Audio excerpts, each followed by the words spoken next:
desperately trying to find a good place to film, but it feels like everywhere I go, there are people everywhere. So I think I might just walk, do a little bit of a walk and talk. So hopefully this audio comes through okay. I'm right here. I'm on the pier in Kona, in Kailua, Kona, right where the Christian missionaries landed when they came here a few hundred years ago. There's actually a plaque to commemorate the landing of the missionaries that the Hawaiian priests had prophesied that God would be revealed in a new way, that someone would land on this rock and they would hold a black box and God would be revealed to them in a language that they hadn't heard before. And the missionaries landed right here, stood on the rock holding a black box, and inside the black box is a Bible, and they were able to share with the Hawaiians about Jesus and about reconciliation with God through Christ. And it's really an awesome story. I don't have time to go into the whole thing, but you can read Daniel Kikawa's book, Perpetuated in Righteousness, if you want to know more about it, or if you want to hear similar stories. One of my favorite books, Eternity in Their Hearts, tells about all sorts of tribal people around the world that their priests, their spiritual men, had prophecies, had words foretelling the coming of missionaries, and when the missionaries arrived, they were ready and waiting and prepared to hear about Jesus. And this is one of those places. So anyway, I've been here in Hawaii for about 6 months now, maybe a little bit longer. I've been on staff with YWAM since the beginning of July. And so I guess in about 10 days, or about a week from tomorrow, that'll be 6 months. And we've seen 2 DTS quarters come and go. DTS students left yesterday to go on outreach. And about a month ago, our July quarter got back from outreach and then went their separate ways. And it's been an awesome time. I'm gonna stop and adjust for exposure. Okay, I like that a bit better. So yeah, it's been a really great time. If you see behind me, right there, that's where I've been living for the past 6 months. And just waking up to these views of the Pacific Ocean. When I first arrived here, it was covered in fog. The volcano was going off like crazy.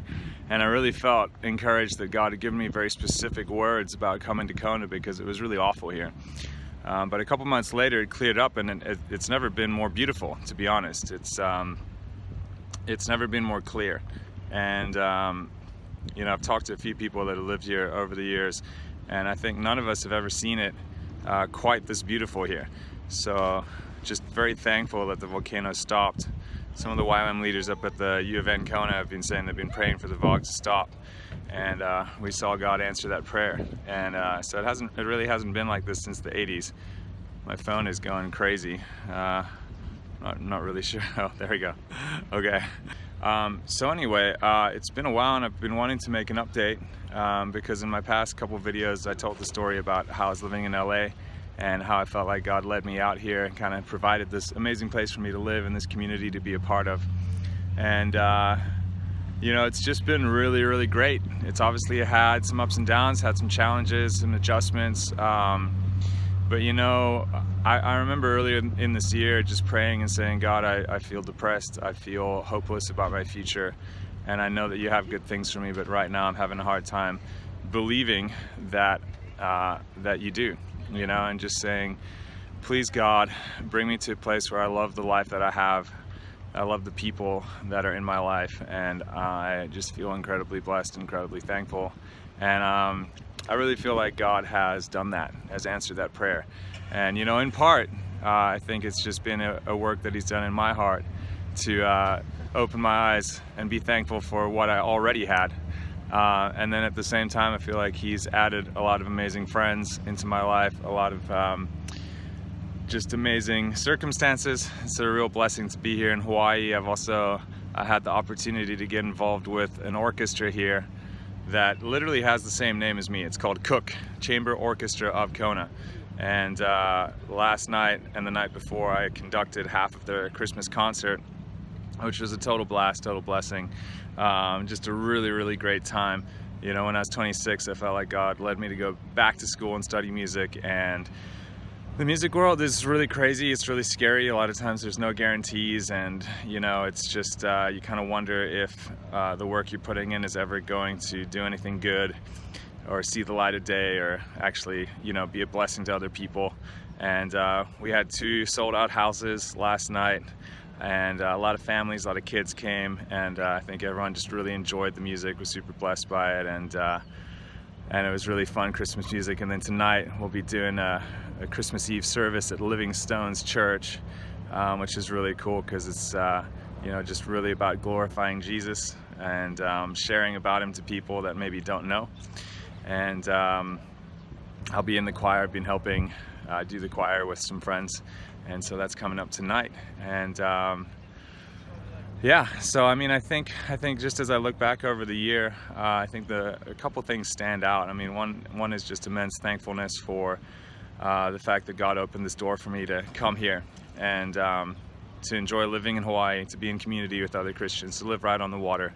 Those are the 2 things I was praying for, was a place right on the water and to be in community with other Christians. And to be honest, being in community has been a struggle at times. There's been a lot of times where I wanted to just retreat and have more personal space, but I think overall it's just been incredible. I've really experienced people's generosity in lots of little ways.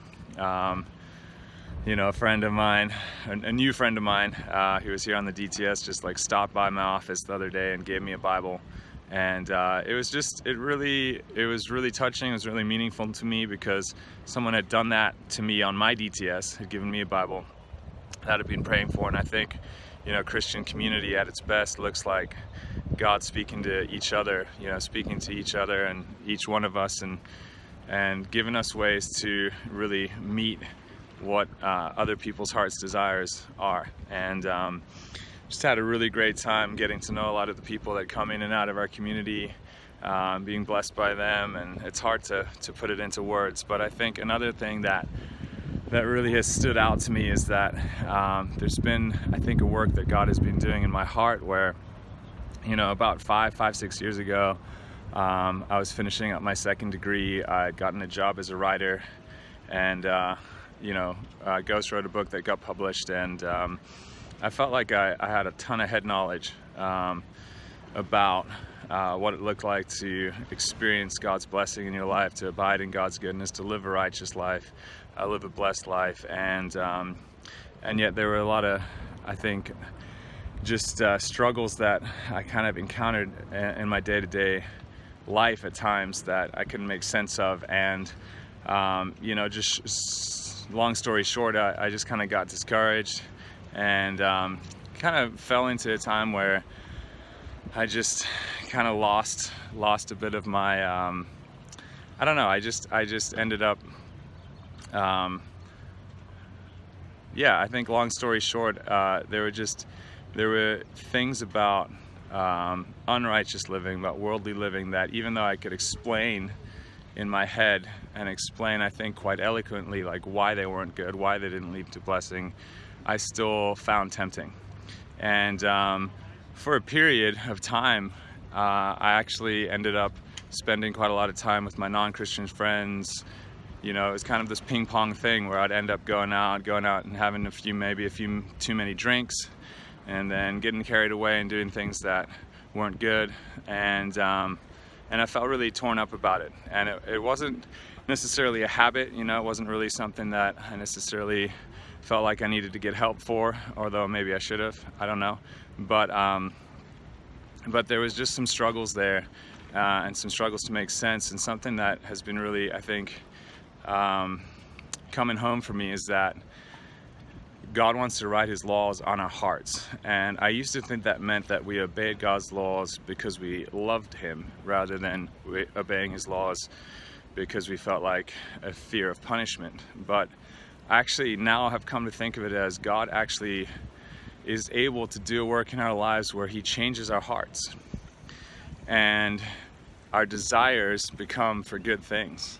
And I've been noticing that happening in me, and I've been, I'd be lying if I didn't say there aren't times where I feel tempted. There aren't times where I question, there aren't times where I struggle to make sense of things. But I think that just being able to be in community and in a place where God's creation's beauty is so readily accessible and enjoyable, and just to feel loved and to feel like God is meeting desires that I have in my heart through different people and through community, I really feel like has been changing my heart. And it's a really profound thing. So, you know, if you're listening to this, I just pray the same thing for you. And I also just, yeah, I don't know what else to say. I don't really know fully where this video is going, but I just feel like I put up a couple other videos about my journey from LA to here, and I meant to make some more, but I've been so busy enjoying life. And also I think just, you know, it's a little nerve-wracking to make videos sometimes. So I just haven't made any yet, but yeah, these past 6 months have been amazing. There's definitely been some challenges, and still some challenges that I'm praying for God to give me wisdom to know how to face and how to work through and how to move forward. But I think at the end of the day, just that peace that comes from knowing that God is with me through all circumstances is the thing that is the overriding reality in my life right now. So yeah, I'm actually hoping to make maybe some more videos coming up here. I don't know, give me a like if you like this, if this blessed you, leave a comment. This is really just, you know, for my friends, family, people that know me through YWAM, so that you can hear a bit more about what God's doing in my life, and hopefully be blessed and be on this journey with me, be my community from afar. And yeah, with Christmas coming up tomorrow, Merry Christmas, and may you know the peace and the joy and the life of Christ in your own life in amazing ways this holiday season and coming up into 2019. Thanks.